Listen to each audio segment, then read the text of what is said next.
yesterday's match in Group A.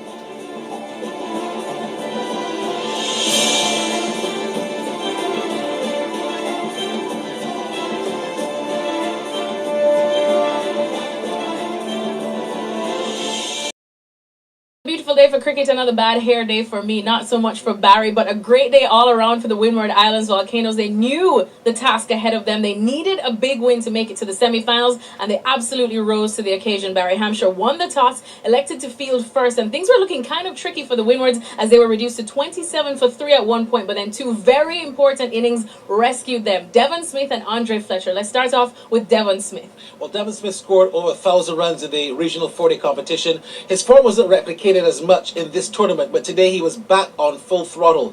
Devon Smith certainly shone, played some magnificent cut shots, and when the ball was pitched up, he also drove through the line quite effectively. He was on song today. Now let's talk about the man of the moment, though, Barry. We absolutely have to. Andre Fletcher with 132 runs, and surprisingly, as you told me, his first century at this level. Andre Fletcher has played 97 matches at this level of cricket. His highest score before this was 88. So he really wanted to get a century here today, and it came at a pivotal time.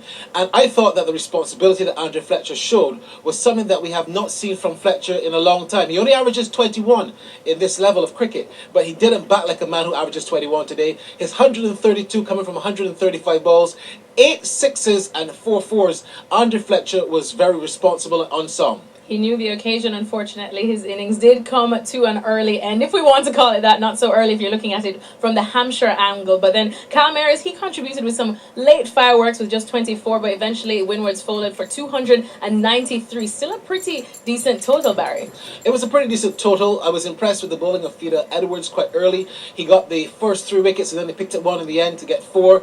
But Wood got the last 5 wickets to get a 5-for, and he was the perhaps contributing factor to them not getting 300 runs, but 293 was still a lot. 293 was the target, and things just didn't start well for Hampshire in their chase. They were actually 6 wickets down before they even had 100 runs on the board, Barry. Yeah, Hampshire just lost wickets consistently throughout the innings. I didn't think that there was a plan from Hampshire. They knew that 234 was the target that they needed to get that or beyond to stop the Windward Islands from advancing, and they just approached the innings very badly. Besides Irvine, who had again a pretty good knock, and the captain Adams, who felt a spectacular catch, I don't think none of the Hampshire batsmen really came to the party today. What about the Windwards bowling? Props to them. Kevin Hodge taking 4 for 24 and Shane Chillingford with 3 for 24. Let's start with Hodge. Hodge is playing on his home ground. Hodge is from the University of the West Indies. I mean, he spent a lot of time in Barbados. He's based here basically, and I'm not surprised. He knows his pitch very well. He knows the conditions here very well. So he exploited everything he had to get those 4 wickets. And Chillingford, like I said, after Narayan, is the best spinner in the Caribbean in my books. Well, Shane Chillingford, we've been talking about him a lot, and we actually did get to catch up with him after the match, and he said that their last couple of performances, were actually inspired by something else. We all know the challenges we had in terms of our preparation, given that the franchise is based in Dominica and the hurricane we had and all that, and we had to move, so it was a bit challenging for us.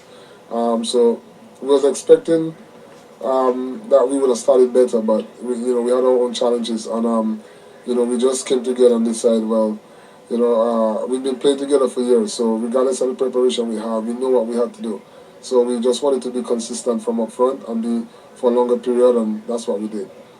It's definitely good to see the Windward Islands people just celebrating something else, knowing the tough times that they have recently gone through because of that hurricane. Well, that's a wrap for us, Barry, and Group A here in Barbados. It's been good times, but we're not stopping there because next stop, Antigua, we're coming. Hopefully I'll have better hair days. Barry as well, but Barry, it's been good. I don't have that to worry about, so that's fine. You don't have that to worry about. He's just set good like the ice in a freezer, as we say in Jamaica. Thanks so much, as always, to Barry and to our team there, guys. We're coming.